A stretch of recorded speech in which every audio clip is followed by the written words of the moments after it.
Ma vie, c'est un peu compliqué, c'est que depuis ma naissance, mes parents sont divorcés. Et je continue à rester avec ma grand-mère. Et à un moment donné, ma grand-mère me laissait dans une école de sœurs, dans le secteur orpheline. Et voilà, ma vie commence de là.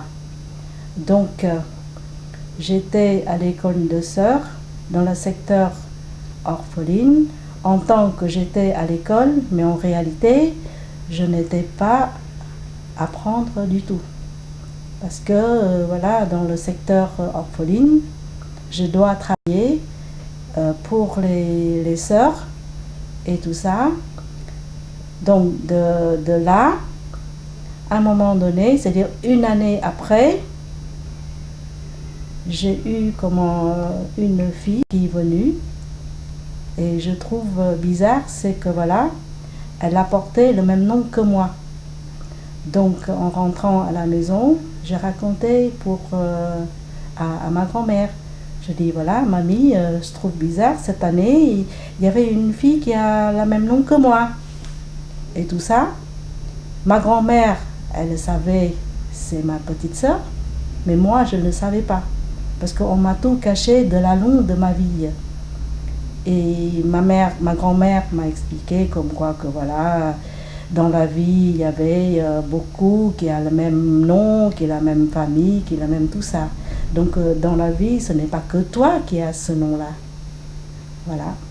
Bon, mais je continue. Et puis voilà, du côté de mon père, j'ai vu mon père. Mais malheureusement, je ne savais pas c'est lui qui était mon père. Donc, je continue. Et à la longue de scolarité et tout ça, j'ai vu les sœurs qui continuent, mais qui prennent mes affaires pour cette fille-là. Je ne suis pas contente. Et ma sœur me dit, voilà, il faut être généreux parce qu'elle a ton nom, elle est comme ta petite sœur. C'est-à-dire une manière, une autre pour me faire comprendre que voilà, ça c'est ma demi-sœur, mais on ne m'a pas dit directement. Donc tous les jours, j'ai vu mon père. Mais je ne savais pas. Parce que ma mère, elle est interdite que mon père me reconnaît. Donc du coup, il continue, il prend le prétexte de mettre sa fille dans la même école que moi pour ça. Et à la longue de temps, j'avais vécu quand même 18 ans dans l'école de sœurs. Et comme comment dirais-je, la sœur c'était ma marraine en plus. Donc à 18 ans, c'est l'âge d'adolescence. Alors ma grande sœur, ma marraine me dit, alors à ton choix, soit tu sors de l'école, soit tu devenais être sœur. C'est-à-dire tu condamnes ta vie avec le religieux. Moi je dis, j'étais 18 ans dans l'école, je ne connais rien dans la vie actuelle, donc je préfère choisir, c'est la vie religieuse, tu vois. Alors finalement, pour être sœur, il faut l'autorisation de la famille, surtout c'est ma mère. Je lui ai écrit et elle n'est pas d'accord, elle est venue, elle m'a fait sortir de l'école. Et du coup, elle m'a emmenée avec moi au Vietnam parce que j'étais vécue avec la grand-mère au Cambodge. Et comme ma mère, elle a peur que voilà, je vais rejoindre mon père et tout ça, donc elle a gardé avec elle. Mais malgré, quand je suis venue avec mon grand-père, je ne parle pas vietnamien. Je parle que chinois, cambodgien et français. Et mon beau-père me dit, mais quel enfant vietnamien, chinois et tout ça. Et on ne parle pas vietnamien. Parce qu'il est soupçonné comme quoi que je parle mal de lui. J'étais née au Cambodge. Je suis grandie au Cambodge. Mais je ne suis pas cambodgienne, je ne suis pas nationalité cambodgienne, je suis nationalité française. Pour les Cambodgiens, je suis étrangère. Je suis française. C'est pour ça, et non seulement je suis française, ma physique, je suis vietnamienne, c'est-à-dire la peau blanche. Donc ils cherchent toutes les peaux blanches qui capturaient. T'as entendu ça? Tu sais, les crânes et tout ça que t'as vu au télé, tout ça, ce sont des crânes des Vietnamiens et des Chinois, des peaux blanches. Et pourquoi je suis déguisée? On m'a mis tu sais, les charbons, il est écrasé les charbons, la terre et tout ça, il m'a mis dans la figure. Pourquoi? Pour me déguiser complètement, pour qu'ils ne voient pas, parce que mes cheveux, ils sont blonds aussi dans le temps. Quand j'étais jeune, mes cheveux, il n'est pas ça, hein. Il n'est pas châtaigne comme ça, il est blonde. Et du coup, on a tout fait pour être comme une Cambodgienne.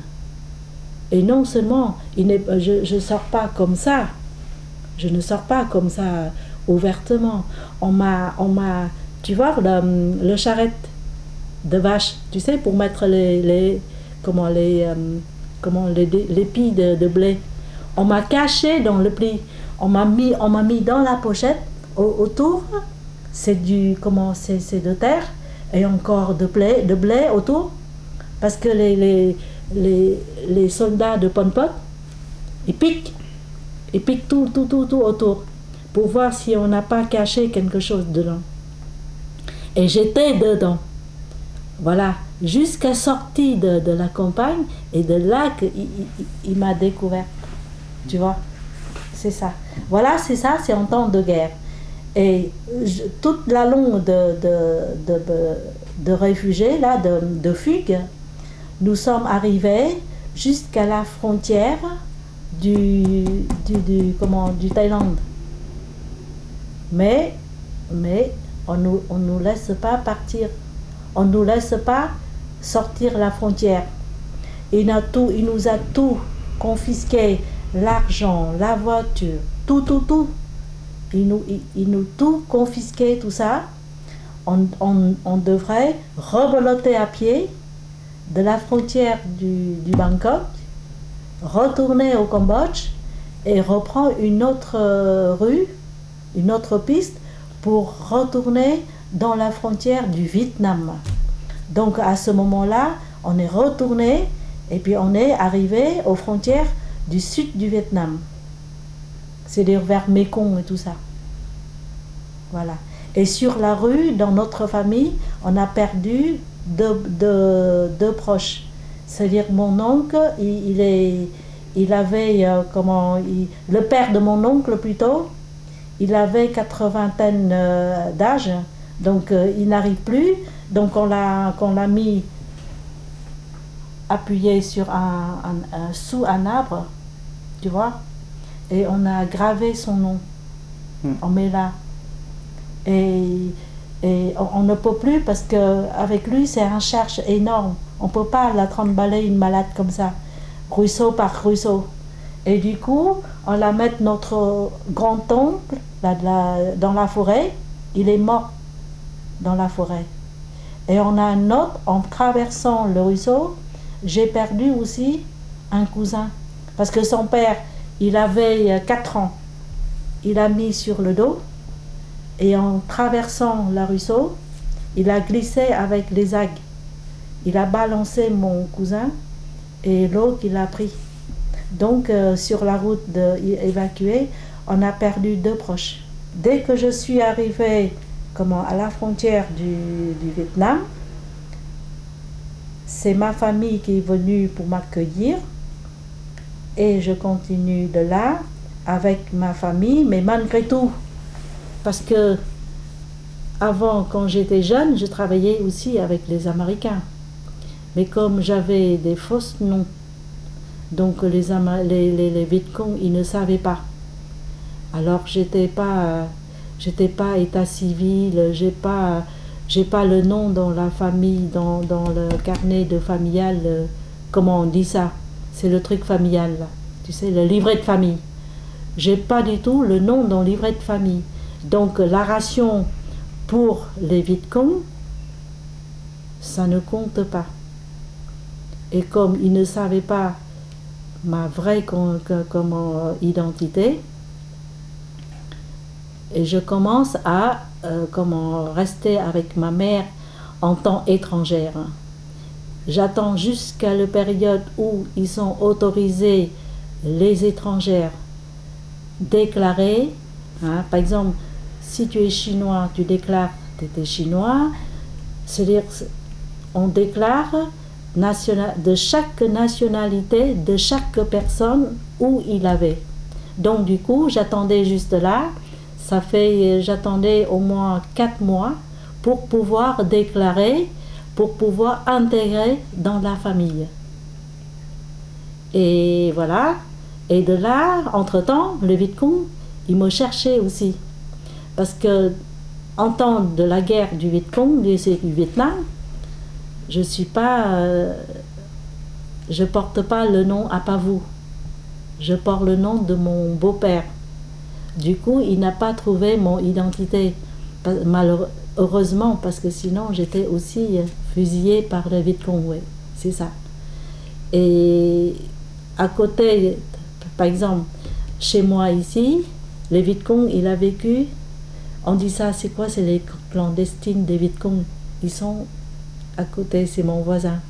Il voyait ma mère brûler toutes mes identités, c'est-à-dire ma carte d'identité, mes diplômes, mes papiers, tout ça. Il est venu, il dit à ma mère, elle me dit, Madame, c'est pas la peine de brûler les papiers de votre fille. On savait votre fille qui travaillait avec les Américains. Mais sur quel nom, on ne savait pas. Voyez? Et du coup, voilà, à partir de là, je commence à s'intégrer et à travailler avec les Vietcong. Tu sais, pour, comment on dit ça, pour acheter leur gentillesse et tout ça, pour qu'ils soient bien avec la famille, tout ça, parce que comme je suis étrangère, mais mon beau-père, il est officier. Il était au centre de concentration, mais s'il trouvait moi, je suis, comment faire CIA pour les Américains, c'est encore pire pour eux, tu vois, il va me capturer. Du coup, j'essayais de faire travailler avec eux et tout ça, en attendant de trouver ma vraie identité pour déclarer comme il faut. Et de là, j'étais déclarée que je suis nationalité française et tout ça. Et du coup, j'étais retournée voir l'ambassade de France pour contacter avec mon père. Et de là que j'ai découvert que mon père, que j'ai eu mon père. Parce que je ne savais pas que mon père est vivant. Je ne savais pas que j'ai eu mon père. Tu vois? Et grâce à cette guerre que j'ai découvert mon père. Dès que je suis arrivée en France, je suis reçue par le comité d'entraide. Et à ce moment-là, mon premier mari, bon plutôt c'est ma fiancée, mon fiancé plutôt. On a fait la fiancée au Vietnam. Et comme en temps la guerre là-bas, mon mari, il avait peur qu'il va être comme en service militaire pour les Vietcong. Il ne veut pas l'être. C'est parti là. Donc qui fuit par les boat people et il est reçu par le gouvernement d'Allemand. Donc il fait la vie en Allemagne en attendant mon arrivée en France. Et voilà, quand je suis arrivée en France, je suis au foyer. Donc j'essayais de voir recontacter avec sa famille au Vietnam pour voir exactement son adresse et tout ça en Allemagne. Et voilà, il est venu de l'Allemagne me rejoindre en France. Et de là, on fait la navette, un coup moi, un coup toi, la France et l'Allemagne et tout ça, jusqu'à le moment où on a un enfant, c'est-à-dire que j'ai ma fille là, que j'étais enceinte, et là, il est décidé de venir avec moi. Donc le dernier jour qu'il a fait une partie adieu avec ses collègues en Allemagne, de là il a un accident de voiture. Et voilà, il le savait que j'ai l'enfant, il le savait. Donc il était tombé en coma à ce moment-là, tout de suite, après l'accident. Donc en temps hospitalisé, tout ça, je suis fait le voyage tous les vendredis. J'étais là-bas pour le voir à l'hôpital en Allemagne. Jusqu'à le moment où j'avais vraiment un gros ventre, que le docteur me découvrit que je suis enceinte parce que j'ai cassé. J'ai caché le docteur. Je lui ai pas dit que j'étais enceinte. Et j'étais comme ça tous les vendredis, c'est-à-dire vendredi soir, je prends le train, je restais là-bas à l'hôpital le samedi soir, je reparte le dimanche soir pour aller directement au boulot, tu vois. Et le dernier temps, j'avais 6 mois et demi, 7 mois. J'étais fatiguée, j'étais dormie comme ça, avec un ventre en l'air. Et l'infirmière qui est venue, qui voyait mon ventre, il m'a demandé, Madame, vous êtes pregnant? Je dis non, je n'ai pas. C'est pregnant, c'est-à-dire je suis enceinte. Je dis non, je n'ai pas enceinte. L'infirmière me dit rien. Elle était voir le docteur de mon mari. Elle a raconté au docteur. Et le docteur de mon mari, il m'a convoqué. Et puis il m'a examiné. Comment vois-tu, je cache encore. Il m'a examiné, il voyait, je suis une femme enceinte déjà 7 mois. Mais à cette époque-là, j'étais encore très ignorant. À cette époque-là, j'avais 29 ans.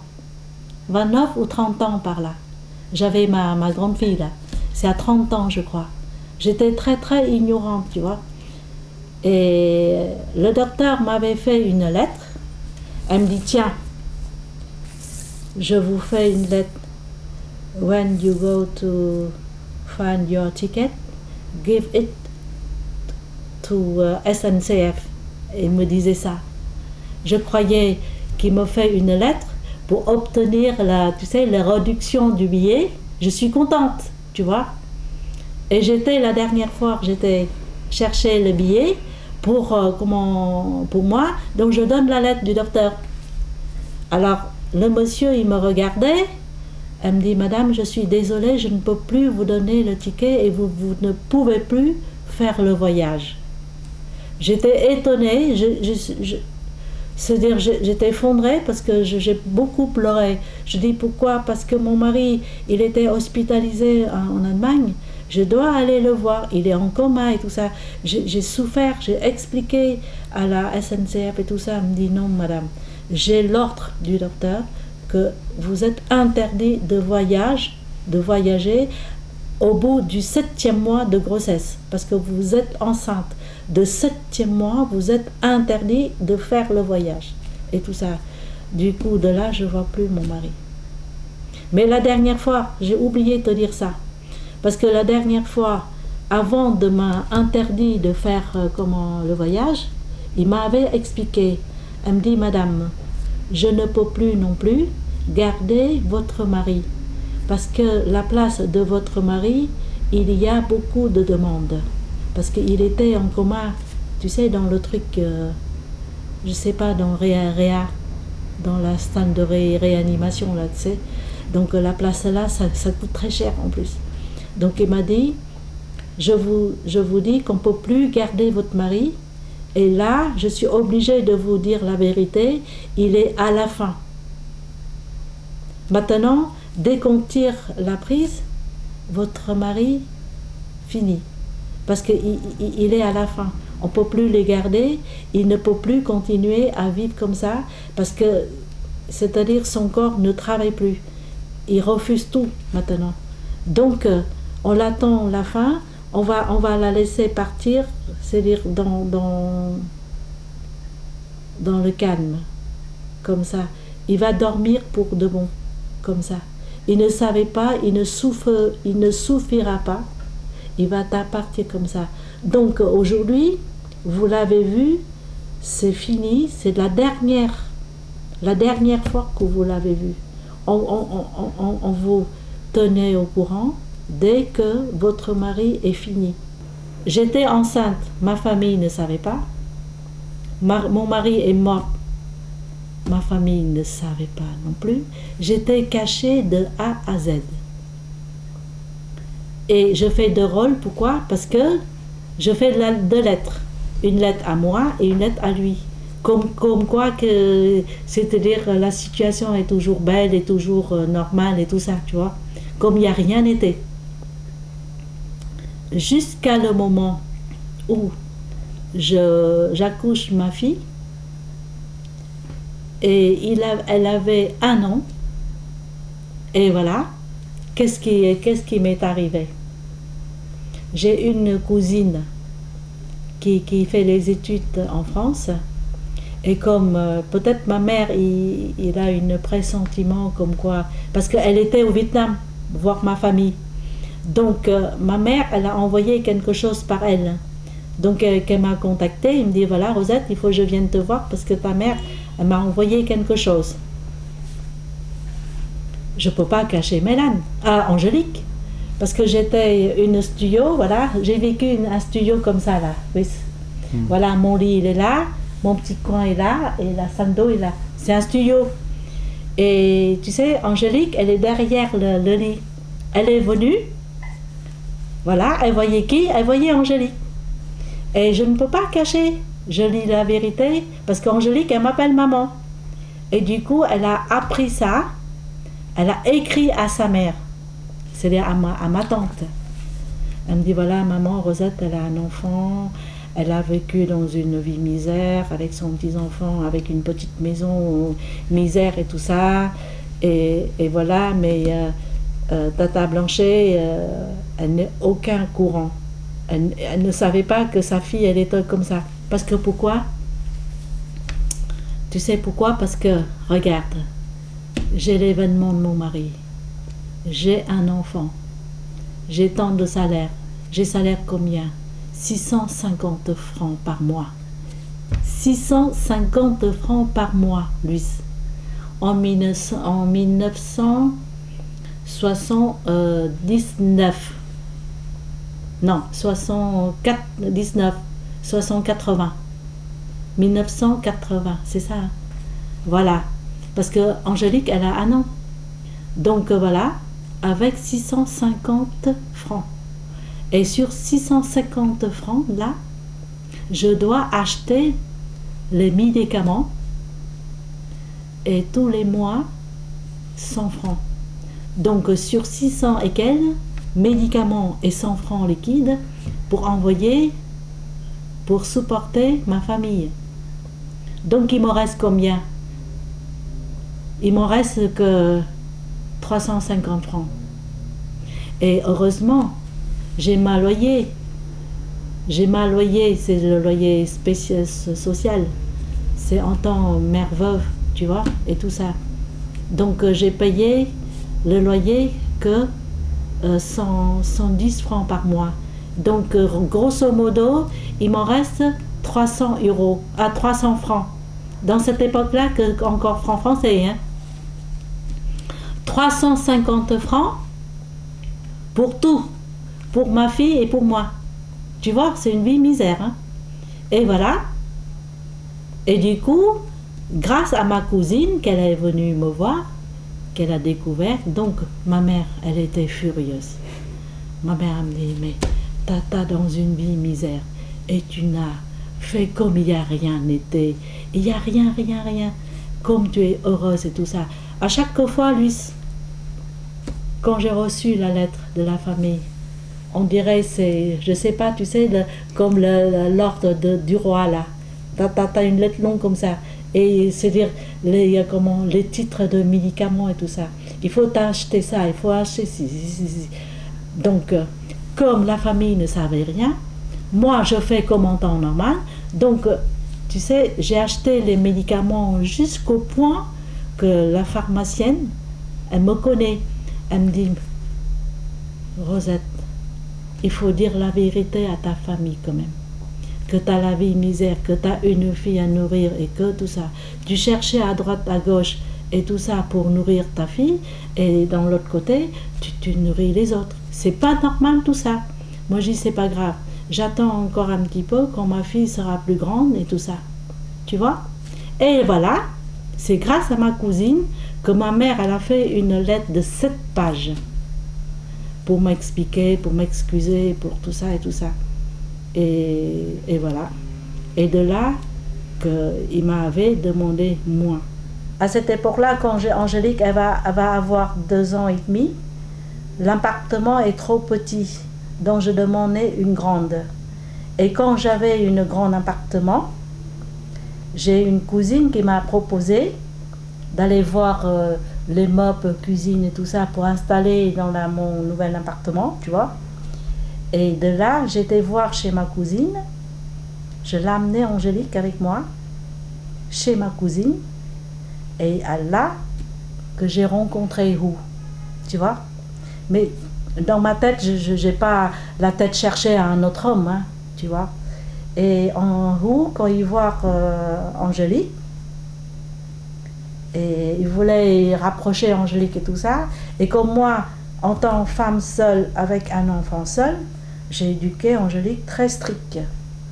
Voilà, je donne l'ordre, voilà, tu t'assois là, tu acceptes rien du tout, quelqu'un qui donnait quelque chose, tu n'acceptes pas, attends que maman revienne, et tout ça.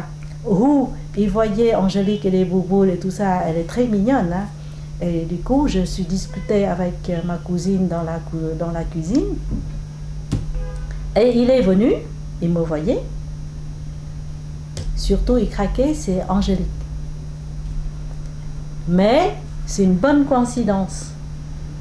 C'est que son neveu était... comment je t'explique ça? Voilà, ma cousine est épousée son neveu. D'accord? Voilà son neveu. Donc ma cousine, c'est oncle de son mari. D'accord? Et voilà, je rencontrais chez ma cousine.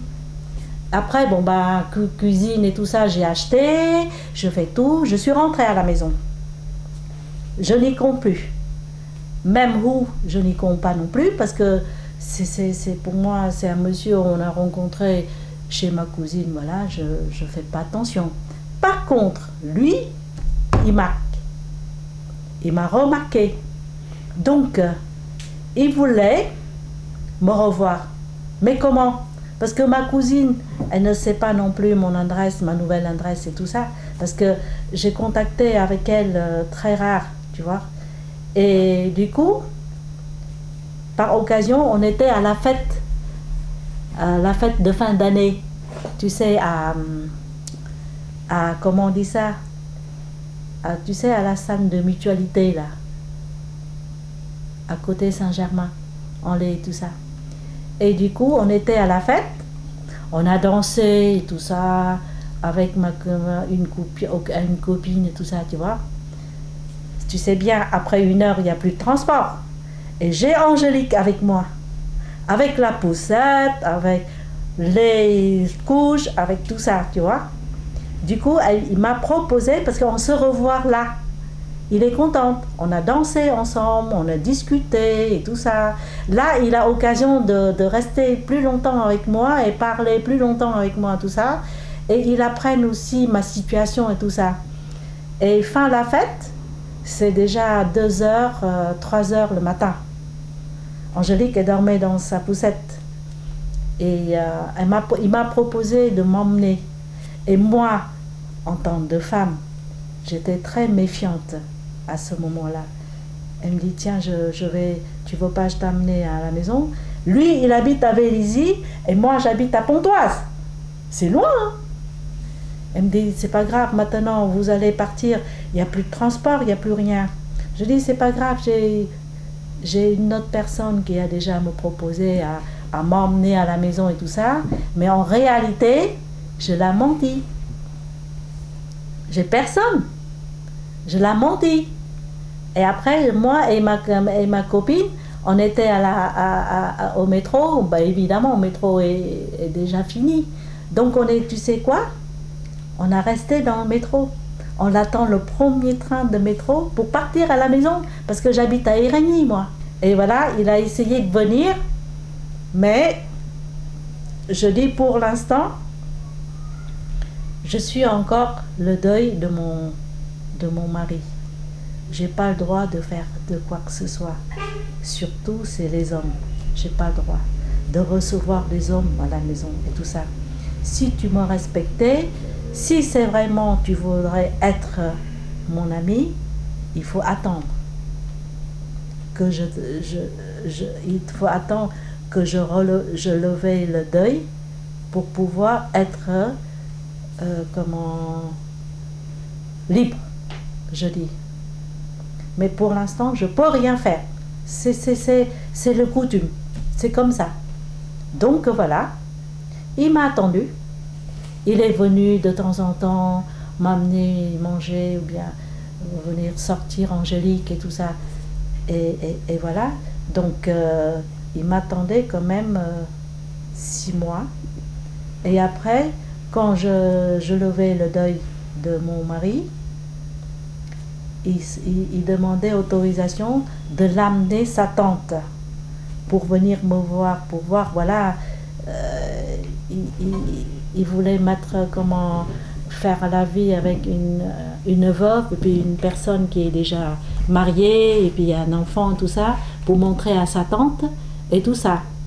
Et entre-temps, il est sur le point de faire aussi le mariage avec une célibataire.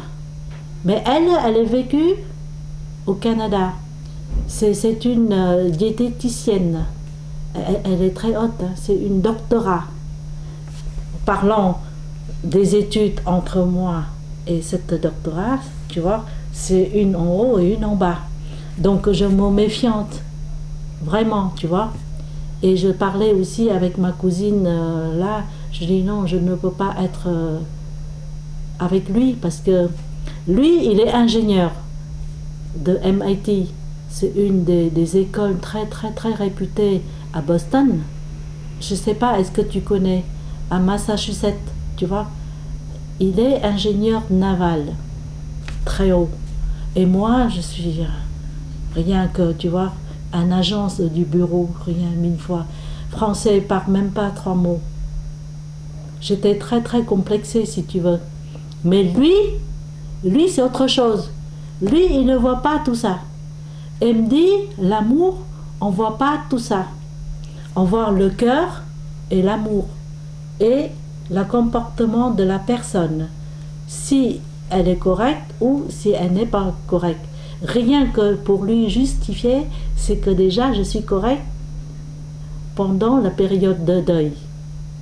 Donc il a écrit à ma famille pour demander ma main auprès de ma mère et de ma grand-mère et tout ça. Je dis, si ils sont d'accord, je serai d'accord. Si il dit quelque chose, il faut voir. Mais moi, je décide pas. Malgré que je suis mère, mais j'ai encore ma famille, ma mère et tout ça, d'accord? Du coup, ma mère et ma grand-mère lui a répondu. Maintenant, je suis en France. Je suis mariée déjà une fois. Si tu vois que tu puisses venir avec elle, que tu donnes le bonheur à elle et à sa fille, je suis autorisée. Voilà. Donc, on commence à faire le mariage. Donc, notre mariage, c'est le 25 juin. T'as vu? Le 25 juin du 1983. Voilà. Donc aujourd'hui, c'est notre jour de mariage. Tu te rends compte? C'est vraiment une coïncidence, une bonne coïncidence. Voilà, le 25 juin.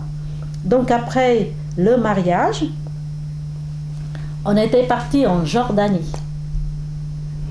Tout de suite, hein. On est mariés aujourd'hui, demain on prend l'avion. Et ce soir-là, on fait déménagement. Tu te rends compte? Il n'y a aucune minute perdre avec lui parce qu'il était chef de chantier en Jordanie. Il ne peut pas s'absente plusieurs jours. Il est absent que 3 jours pour le mariage, c'est tout. Il n'a même pas le congé. Donc voilà, on est mariés On est parti le lendemain en Jordanie. Voilà. Donc, notre voyage de noces, c'était en Jordanie, en travaillant et tout ça. Et j'étais en Jordanie avec lui pendant 2 mois. Je suis revenue ici parce que comme on est déménagé, mais il n'y a rien qui est en place bien et tout ça, tu vois. Je suis revenue ici. Après, j'étais avec lui en Jordanie. Je demandais aussi une congé sans solde. Voilà. Donc, je me suis arrêtée avec la Bibliothèque centrale de Presles-du-Val-d'Oise en 1983 pour suivre le conjoint. Donc, voilà, je me suis arrêtée de là jusqu'au 1991. Voilà. Donc, entre-temps, tu vois, après Jordanie, 3 ans, on était revenu ici, 2 mois. Après, on rebolotait en Algérie. C'est-à-dire, on l'enchaîne, hein, le voyage. Hein. Et voilà, en Algérie, jusqu'à 1988-89, on est revenu en France définitivement. Les filles asiatiques, dans le temps, on ne connaît pas les hommes avant le mariage, Luce. Donc on était très pudiques parce que voilà, même avec mon premier mari, il est venu. Donc il a du mal à m'avoir. Pourquoi? Parce que déjà, pour m'approcher, il a mis quand même presque une semaine. Hein. Il ne peut pas me toucher parce qu'il m'a poussé. Et du coup, qu'est-ce qu'il fait? Il était chercher les livres. Et il me fait voir des cassettes. Voilà, bon ben... La vie naturelle, c'est comme ça. La vie de couple, c'est comme ça. Même les bêtes, ils devraient avoir aussi la vie sexualité et tout ça. Donc, il m'a montré, c'est le sexe. Les sexes, c'est le sexe des animaux. Déjà, j'ai vu les sexes des animaux, j'ai déjà eu peur. Donc, disons, les sexes des hommes, on ne parle pas. C'est-à-dire, je n'ai jamais vu ça, tu vois. Et donc, voilà, à petit, il m'a expliqué tout ça, donc voilà, au 2e semaine, il commence à m'avoir, mais tout doucement, tu vois. Et j'étais très, très, très furieuse parce que dès qu'il m'avait eu, je ne le vois pas depuis 1 mois. Voilà. Et heureusement, il était en Allemagne parce qu'après, il est parti. Et quand je vois la tête des hommes, je dégoûte, si tu veux. Parce que j'imagine comment le sexe des hommes et puis tout ça, ça me fait vraiment dégoûter, quoi, tu vois. Même maintenant, en parlant de ça, je suis quand même très gênée de l'entendre parce que mes collègues, ils discutent comme des petits pains. Mais moi, pour moi, tout ça, ce sont quelque chose qui est très spirituel pour moi. Quelque chose de discrète, qu'on ne parle pas devant tout le monde. Tu es d'accord avec moi? Tu vois? Et du coup, bon bah maintenant, pudique, c'est revient pudique parce que là, c'est pire. Là maintenant, mon mari, il est déjà mort depuis 5 ans. Et même avec les hommes maintenant, je cherche pas davantage pour savoir ou bien pour en avoir plus. Voilà. Et je suis contente de ne plus avoir de ça. Voilà, c'est ma pudique, c'est comme ça. Tu vois? Même maintenant, j'avais 63 ans. Mais quand au boulot, ils parlent de sexe et de tout ça, de l'amour, de tout ça, c'est pas que je n'aime pas, mais je l'ai eu. Donc j'en ai, donc je ne cherche pas davantage pour en avoir plus, quoi, tu vois. Voilà, c'est ça mes pudiques. Je parle pas devant tout le monde. Quelque chose pour moi, c'est de belles trucs. C'est le moment où on féconde entre femmes et hommes. C'est très belle et c'est très très c'est quelque chose de merveilleux, mais c'est que pour 2 personnes seulement, mais pas pour comme la télé et tout ça pour la public. Pour moi non, tu vois. Voilà, c'est ça. Donc c'est pour ça Hu il m'aimait bien parce que voilà, c'est ça que je lui dis, que ce n'est pas Je ne suis pas facile d'en avoir tout ça. Tu vois? Et je fais beaucoup, beaucoup d'attention et tout ça. Très. Même, tu sais, là, quand il m'embrasse, je veux pas qu'il m'embrasse devant les enfants. Parce que quelque chose entre lui et moi seulement. Mais je ne peux pas. Voilà. Voilà, c'est tchoup-tchoup. Je ne veux pas. C'est pour ça que je dis aux enfants. C'est ça ma pudique. C'est que je dis toujours aux enfants, je dis, il faut respecter les gens autour de toi. Même tchoup-tchoup, il faut être discrète. Parce que ça, c'est quelque chose. C'est spirituel, c'est merveilleux, mais c'est aussi une sainteté. Pour moi, c'est sainteté.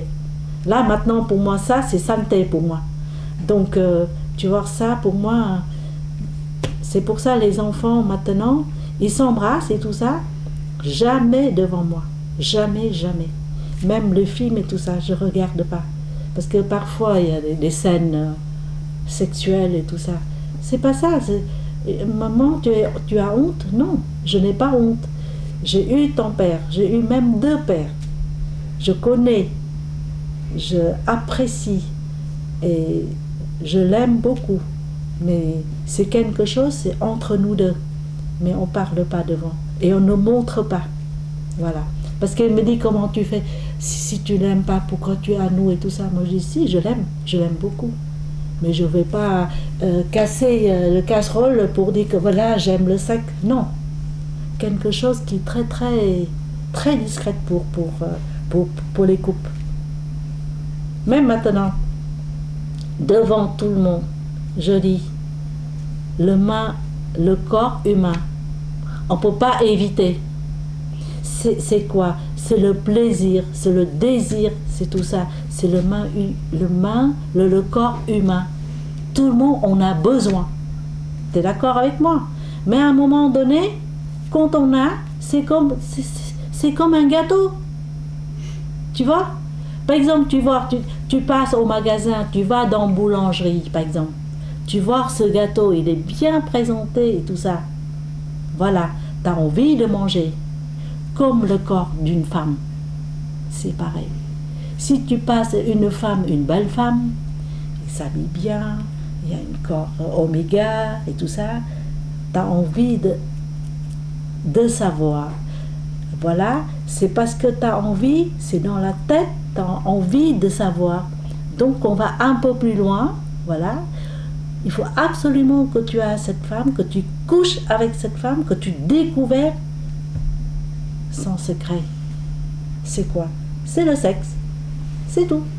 Tu découvres une autre domaine, une manière, une autre. C'est pareil. Tu vois? Parce que pourquoi? Parce que j'avais vécu comme ça. Avec 2 hommes. Depuis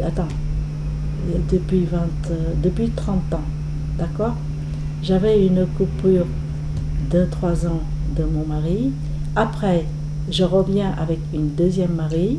Je découvre encore jusqu'à quand? Jusqu'à 47 ans. Tu te rends compte? Je cessais de faire l'amour avec mon mari de l'âge de 47 ans. Jusqu'à cette époque-là, mon mari, il avait beaucoup, beaucoup de travail. Et déjà, première chose, il est fatigué. Tu vois, après une journée lourde de son chantier et tout ça. Et moi, j'étais en congé sans solde à cette époque-là. J'étais avec les enfants, avec le restaurant, avec tout ça. Donc, tu sais, l'amour, quand tu fais l'amour, il faut que s'aimer vraiment. Il faut donner vraiment une envie pour avoir profité les deux. Tandis que là, tu fais l'amour. Par exemple, l'homme, il a besoin. Mais femme, il n'a pas envie. Donc, ce n'est pas plaisir ni pour l'homme, ni pour femme. Ça, c'est pour moi, si tu veux, je lui donne. Mais je suis obligée. Je laisse comme ça pour l'homme qui satisfait leur injecté, que je dis entre les guillemets, c'est pour vider sa poche, et puis voilà, c'est fini. C'est pas un amour du tout. Parce que pour moi, quand on fait l'amour, il faut tous les deux envie. Il faut tous les deux en vouloir. Là, c'est un vrai amour. L'une qui se tient l'autre. Là, oui. Tandis que là, tu laissais aller. Voilà, tu fais ce que tu veux. Voilà, tu vides ta poche et puis voilà, c'est fini. Ce n'est pas l'amour. Donc pour moi, et non seulement, j'ai l'impression que voilà, à cet âge-là, parce que quand j'avais 47 ans, lui, il avait déjà presque 60 ans déjà. Non, je dis des bêtises. Calculez, il est plus âgé que moi, 16 ans. Calculez. J'avais 47. Lui, il a combien? 60 et quelques. C'est ça, hein? Voilà. Donc, tu couches avec quelqu'un qui a l'âge de ton père. Pour moi, c'est comme ça, après. Avant, c'était mon mari. Mais à un certain temps, il devient mon père. Donc, pour moi, ça me rend honte que je couche avec une personne de l'âge de mon père. Et du coup, l'amour, je ne me sens pas comme un plaisir. Peut-être j'en vis, mais j'en vis avec quelqu'un qui est à mon âge, ou bien plus âgé que moi quelques années. Peut-être ça peut être plaisir, les deux, variés. Tandis que là, un qui est en haut, un qui est en bas, tu vois, pour moi c'est fini. Donc du coup, j'ai décidé, je dis à mon mari, je dis voilà, je te donne de l'argent, mais tu vas choisir une femme, une belle femme, que tu penses que elle peut te donner le plaisir pour ton désir, allez-y. Ce n'est pas que je ne t'aime plus, hein. Tu es le père de mes 2 enfants, tu es mon mari, mais malgré que ma maladie, je ne peux pas t'offrir le plaisir. Je n'ai plus de plaisir, tu vois. C'est pourquoi. Parce que je me sens sec. Ça me faisait mal. J'ai plus envie du tout. Ça, c'est la vérité, je lui dis. Ouais, tu veux pas aller voir le docteur, tu veux pas aller voir ton gynéco pour qu'il te donne cela, ceci. Je dis, écoute, ce genre de choses, je vais pas voir quelqu'un d'autre pour m'apprendre à faire ça. À quoi ça sert tout ça? Si tu veux, je te donne. Mais c'est toi qui vas demander ton gynéco pour voir s'il peut te donner quelque chose pour que tu fasses plaisir à ta femme, pour que ta femme n'a pas pu mal. C'est toi, tu es mon mari. Si tu veux, tu le fais. Mais moi, en tant que femme, je ne vais pas demander quelqu'un comment je fais l'amour avec mon mari, comment. Non, voilà, ça c'est ma pudique aussi. Je dis aujourd'hui parce qu'il n'est plus là, tu vois. Mais je ne dis pas aux autres que voilà, mon mari, il me fait mal. Non. Parce que pourquoi? Parce que le corps de femme, il y en a un certain temps, il n'en veut plus, il refuse.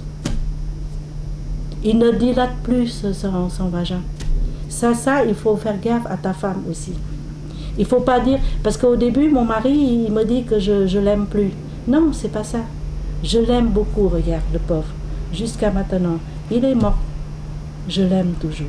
Voilà. C'est à cause de ça que je l'aime plus encore. Parce qu'il me sacrifiait sa vie pour moi. Tu vois? Ça se voit qu'il m'aime vraiment. Parce que voilà, il tapait la tête dans le mur. Il me dit, pourquoi tu me dis ça? Pourquoi ça et tout ça? Je suis mariée avec toi solennellement. Tu es ma femme. Je suis ton mari. Et tu me donnes l'argent pour aller jouer avec une pute, coucher avec une pute. Mais c'est quoi cette histoire et tout ça? Du coup, voilà, pour éviter de ne pas me faire mal ni pour lui, je te montrerai sa chambre en bas. Il a installé une chambre en bas. Donc, on mange ensemble, on sort ensemble, tout est ensemble, d'accord? Et avant de coucher, il est venu avec moi, il caresse, je le donne tout, mon corps, sauf ça. Sauf l'amour. Je te donne tout. Sauf mes seins. Il n'a pas le droit de toucher mes seins. Je suis très pudique.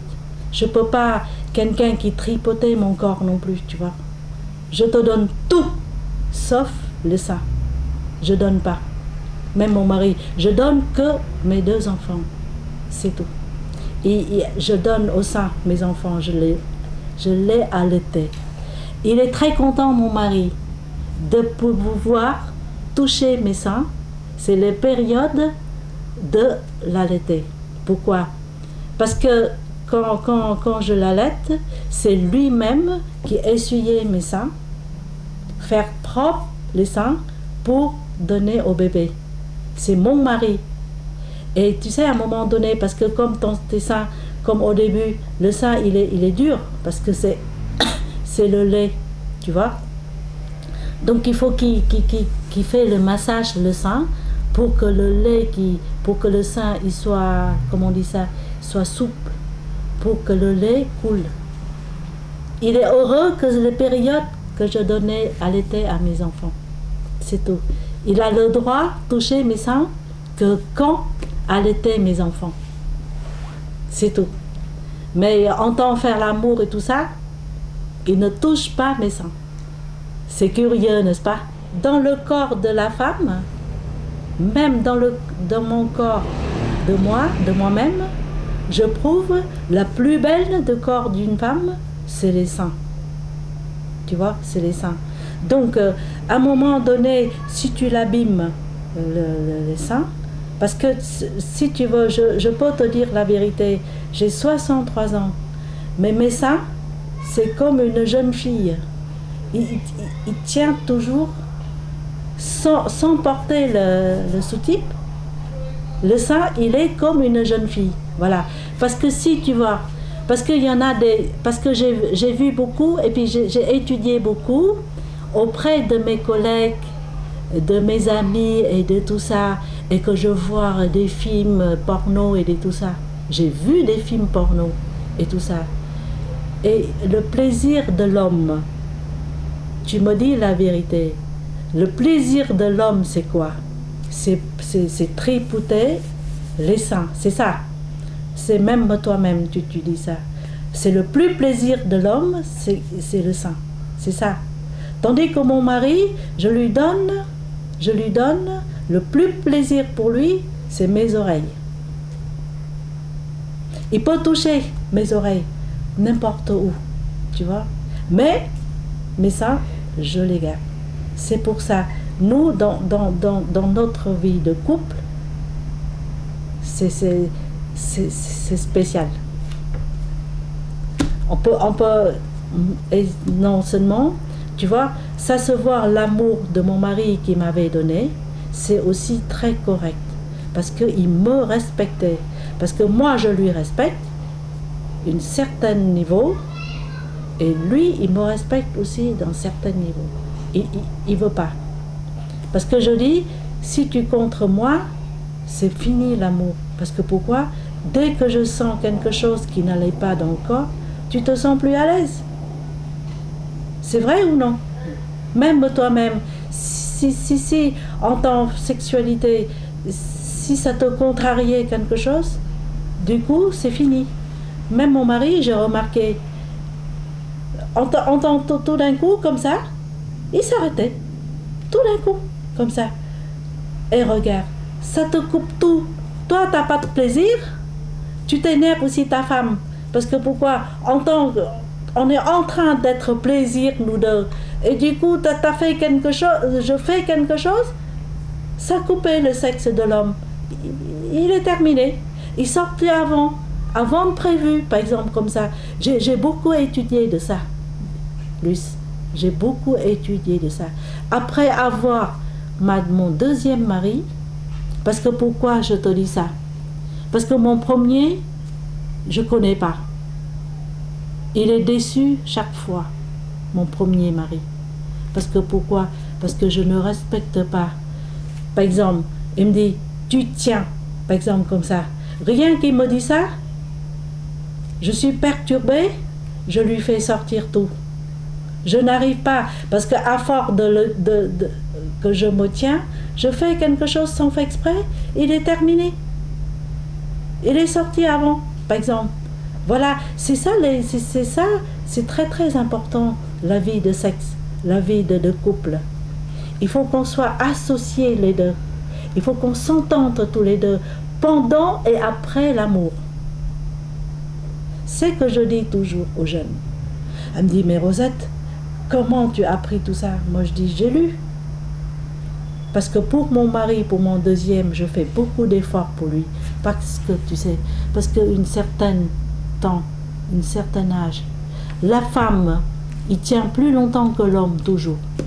J'ai remarqué même un jeune ou un vieux. L'homme, il ne tient plus longtemps. Dès qu'il a envie, c'est fini. T'es d'accord avec moi ça? Tandis que femme, non. Femme, il est tenu. Il est tenu jusqu'au bout. C'est ça, parce que pourquoi? Il faut lire beaucoup de ça, parce que pour mon mari, je lis. Pourquoi? Parce qu'il est âgé. Il est temps d'attendre une femme correcte. Donc, il est venu avec moi. Tu sais, le mariage. Parce qu'on n'est pas couché avant le mariage. Hein? Ah, j'ai oublié de te dire ça. Il peut pas me toucher avant le mariage. Même on est fiancés, Luce. Mais il n'a pas le droit de coucher avec moi avant. Tu sais, il est couché avec moi quand nous étions en Jordanie. Il a découvert mon corps. C'est que en Jordanie. Pourquoi? Parce que je ne peux pas éviter. J'étais chez lui. Mais tu sais, il m'a cédé sa chambre. C'était chez lui. Hein. J'étais avec ma fille. Tu vois? Il a cédé sa chambre. Je dormir avec ma chambre fermée à clé. Parce que je sais l'homme, il tient pas. Il tient pas. Donc j'en suis sûre. Et surtout c'est chez lui, il a le droit. Bon, pour éviter de ne pas faire des bêtises, parce que j'ai pas le contraceptif non plus. Donc si t'es enceinte avant le mariage, avec ton âge et comme ça, t'es enceinte avant marié, tout ça, comment les gens qui... Et puis en plus, je viens de perdre mon mari, bon, en disant 3 ans, c'est quand même, je suis autorisée. Mais pour moi, je suis pas correcte.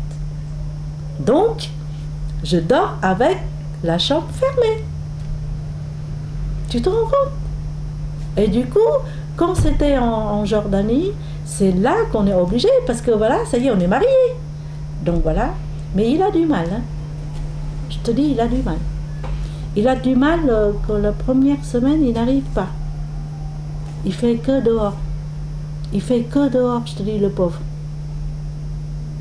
Regarde, ça fait combien? Ça fait 4 ans que je ne l'ai pas. Mon vagin, il est sec aussi. C'est normal.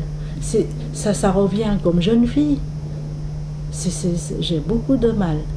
Lui, il a du mal déjà. Et moi, c'est pire. Tous les deux, on est vraiment battus. Pendant 1 semaine. Et du coup, on était voir le gynéco, le docteur. Et du coup, il nous donnait des suppositoires. Pour quand même un petit peu douceur et tout ça, tu vois. Mais il fait toujours dehors. Dès qu'il commence, ça y est, c'est dehors. Il n'est même pas le temps pour féconder. Le pauvre. Tu vois comment il est? Et du coup, c'est à cause de ça que j'ai lu. Je cherche des livres, mais discrètement. Hein, j'étais à la bibliothèque du Centre culturel française en Jordanie. J'étais restée, j'ai pris, parce que je ne veux pas que les gens voient une dame asiatique lire des films, des livres pornographiques et tout ça, tu vois.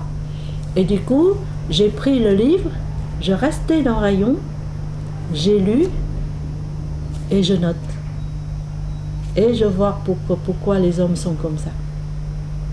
Et du coup, voilà, la façon tenir, la façon pour faire calmer chez l'homme et tout ça, je fais, et il est satisfait. Il est satisfait. Il est content. Et après, quand j'ai accouché Maïlan, et à ce moment-là, que je lui dis pourquoi on a du mal à voir Maïlan. Parce que c'est tout est... Parce que, tu sais, chez l'homme, tu sais, le sperme, il éjecte fort quand on a envie et quand on a la force. C'est-à-dire, c'est vraiment dans la période, vraiment, ces périodes éjectées de l'homme, qu'il est rentré dans le truc d'une femme. Mais comme il a fait toujours dehors, comment veux-tu que le sperme qui rentrait dans... Tu ne peux pas. Donc il faut avoir une manière de tenir longtemps son truc pour une deuxième fois d'éjection pour pouvoir entrer dans l'utérus. C'est très très très délicat. C'est ça que j'ai... Mais c'est pas le miracle. Hein. On était voir le docteur pour tout ça, tu vois. Voilà. C'est très important. Donc dans l'avenir, Luis, avec ta femme, un certain âge, qu'il ne veut plus de toi ou elle fait des manières et tout ça, il faut chercher pas des questions. Il faut lui comprendre. Chez les femmes, il y en a un certain âge, on n'en peut plus. C'est pas qu'ils t'aiment pas, mais c'est le corps de femme et surtout sur le bord de ménopausée. Parce que là, vous êtes jeune encore, vous êtes en vie, vous êtes chaud, ça je sais. Mais à partir de quarantaine d'années, c'est pas chez les hommes. Parce que là, les hommes, il est rajeunir, il revient. Il est très très fort. Tandis que femmes, à partir de quarantaine d'années, il commence à très très lente. En 2000, où il commence à être malade. C'est-à-dire il a un pontage de cœur. À l'âge de 70 ans. Et puis après le pontage de cœur, il continue à travailler jusqu'au 2003. Il commence à avoir une ulcère estomac. Donc il se fait soigner une ulcère l'estomac. À cette époque-là, il avait 73 ans. Mais il continue toujours à travailler, tu vois. Et à cette époque-là, j'étais en voyage et j'étais aux États-Unis. Il a dit qu'il a mal au ventre. Donc, il me dit, t'inquiète pas, je vais faire le contrôle avec le docteur et tout ça et tout ça. Donc, on l'a découvert, il a une ulcère estomac. Après avoir rentré de les États-Unis, il commence à avoir très très mal. Et du coup, voilà, il enchaîne dans le cancer estomac. Mais il ne savait pas. Donc, on le savait qu'il a ça. Donc, on est traité. Et du coup, on dit qu'il faut opérer. Et du coup, on l'a opéré. On a découvert autre chose. C'est-à-dire, il enchaîne avec la maladie de 2000 jusqu'à sa mort, si tu veux. C'est-à-dire, on découvre étape par étape sa maladie. Parce que, tu sais, quand les cancers, on ne trouve pas au début. Il fait le métastase. Mais comme le métastase, maintenant, on dit un autre mot, c'est-à-dire, il est un cancer de ganglion. Le ganglion, c'est quoi? C'est un cancer de sang. On ne savait pas non plus. Et on l'a opéré. Et le docteur me dit, voilà, on est bien nettoyé, tout ça. Et du coup, voilà, il est rentré. Il a suivi le chimio et tout ça, tu vois. Et bon, ben, moi, je suis toujours avec lui. L'hôpital, maison, l'hôpital, toujours comme ça.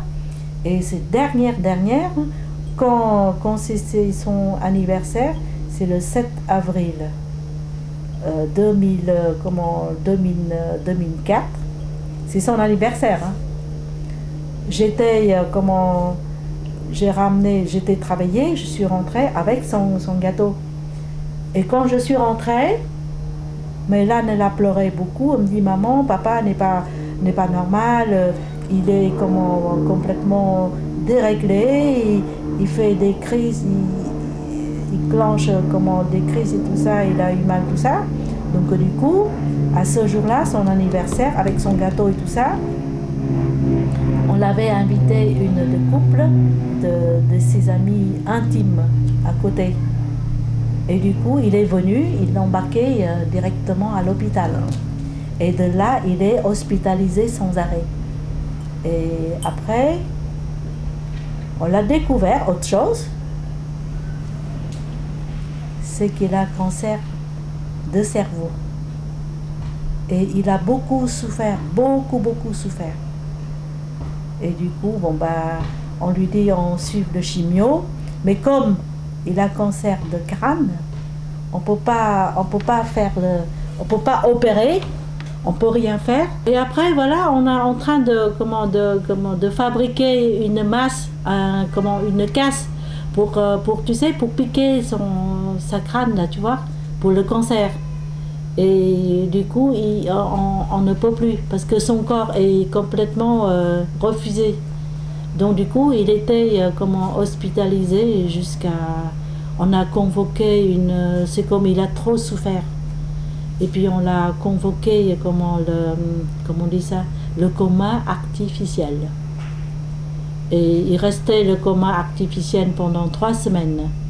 Et c'est ce que j'en veux le docteur, c'est que je lui dis, comme nous, on est étrangères, on voulait quand même faire venir tu sais, sa famille, tout ça, pour sa mort. Et le docteur, il m'a harcelé, il me dit, oui, pourquoi vous parlez toujours de mort de votre mari et tout ça, vous voulez qu'il meure, tout ça. Moi, j'ai dit, non, je veux pas qu'il meure, mais je veux voir. Parce que tu sais, quand j'étais le voir, je vois déjà ses pieds là, ses pieds, ils sont tout gonflés premièrement, ils sont tout violets, jusqu'aux genoux déjà.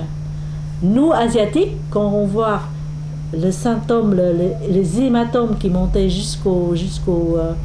presque jusqu'aux cuisses, il est déjà mort la moitié si tu veux.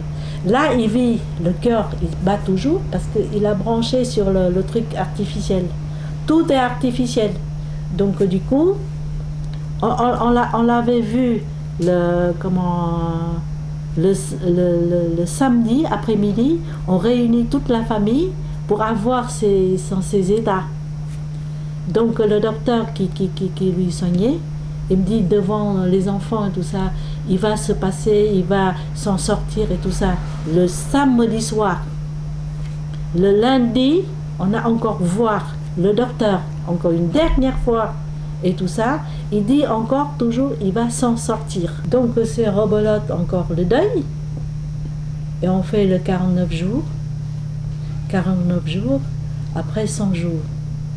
Et après le 100 jours, j'étais faire les courses et puis j'étais passée chez une copine pour, tu sais, après les courses, je suis passée pour l'inviter les 100 jours, parce que je l'invitais les bons pour fêter ces 100 jours à la maison.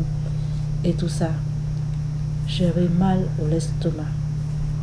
Tellement mal au l'estomac. Mais comme je me suis dit, il faut terminer la fête de ces 100 jours et tout ça. Donc après ces 100 jours, une semaine après, j'avais déclenché encore l'estomac. Donc du coup, j'avais une perforation de l'intestin. Et voilà, c'est moi qui étais à l'hôpital après. Voilà, c'est le mois de mai. J'avais l'intestin, j'ai opéré et tout ça. Après l'intestin, tout ça, je me suis arrêtée quand même 4 mois. Après, je reprends le travail. Et l'année après, ça va un petit peu, mais je suis très malade. Et l'année suivante, j'ai ballotté avec l'escalier. C'est aussi le mai. C'est le mai que je suis tombée.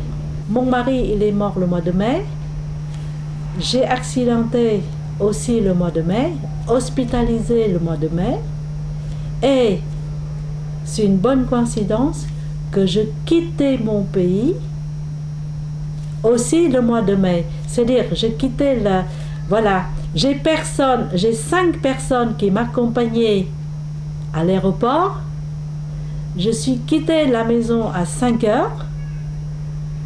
Je prends l'avion pour quitter le pays le 5 mai.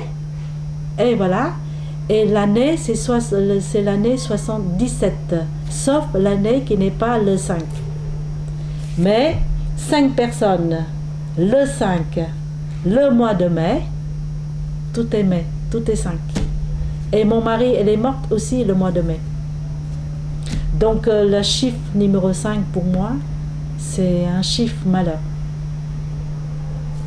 C'est vrai. Et là, je suis tombée aussi le 25 mai. Tu te rends compte? Non, mais c'est quelque chose, quoi, Luce. C'est vraiment, c'est l'histoire, le mois de mai, le numéro 5, tout ça. Pour moi, c'est maintenant, il faut que je me méfie.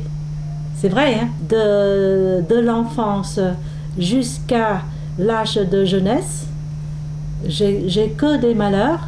C'est-à-dire, je passais toute ma vie de jeunesse avec la guerre, continuer la guerre. J'ai aussi lutté avec, avec mes sœurs, mes demi-sœurs et tout ça, qui me piquent mon mari, qui me piquent mon amour et tout ça. Et mon père qui m'a embêté, c'est-à-dire il a presque vouloir me violer. Et c'est à cause de ça que j'ai quitté ma mère et tout ça. Et je rebolote, je retournais au Cambodge, je reviens avec avec une évacuation à pied avec l'époque de Pol Pot et de tout ça. Donc je suis la dernière qui l'a embarqué en France de la famille. Donc j'avais passé tous les malheurs de la jeunesse et de tout ça, mais en résultat, de l'un côté, je suis quand même très heureuse, c'est que c'est la dernière qui arrive en France, qui ne parle pas du tout français et tout ça, mais qui a quand même réussi sa vie, la première. Ça veut dire que voilà, j'ai perdu mon premier mari avec accident de voiture et de tout ça, j'ai levé mon enfant, tout ça, et du coup, le bon Dieu qui me bénit quand même d'avoir une deuxième mari, et qui m'a quand même rendu une vie très heureuse, et que voilà, comparé avec les autres femmes qui est partie et qui a au même l'âge que moi, qui n'ont pas la chance comme moi, par exemple, même les Françaises, qui est plus jeune que moi, qui est française, qui est dans son pays, qui n'a même pas une vie heureuse comme moi. Je suis maintenant, malgré que j'ai perdu encore à nouveau mon mari, mais il m'a quand même laissé ses biens. C'est-à-dire, j'ai quand même une femme étrangère, j'ai réussi, c'est-à-dire, j'ai ma vie, j'ai mon travail, j'ai nourri ma vie, et j'ai mes 2 enfants en or aussi. Ils ont réussi leurs études, leur vie et tout ça. J'ai encore une petite cœur, c'est-à-dire mon petit-fils, adorable. Et puis voilà, je continue ce que mon mari m'a laissé, avec une vie heureuse jusqu'à la fin, en espérant bien. Voilà.